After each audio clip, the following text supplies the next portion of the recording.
warga negara, WN, Korea Selatan berinisial BMJ alias Ami, melaporkan penyanyi dangdut berinisial T alias Tisha Erni ke Polda Metro Jaya atas tuduhan perzinaan.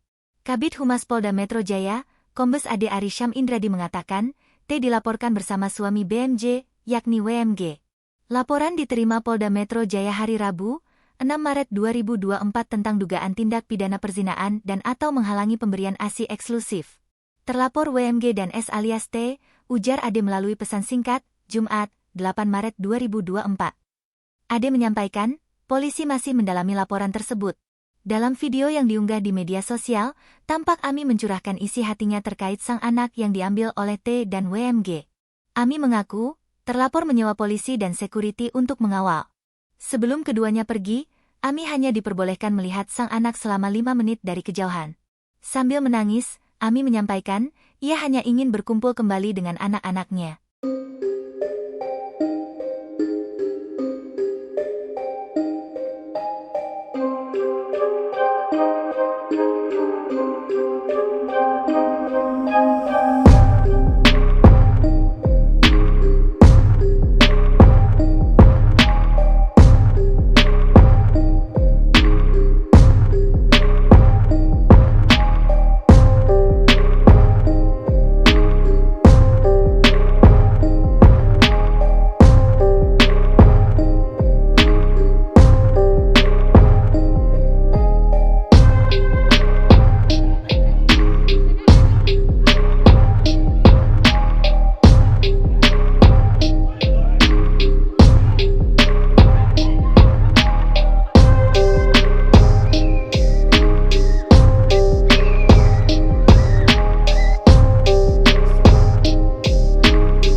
Download Tribun X sekarang, menghadirkan lokal menjadi Indonesia.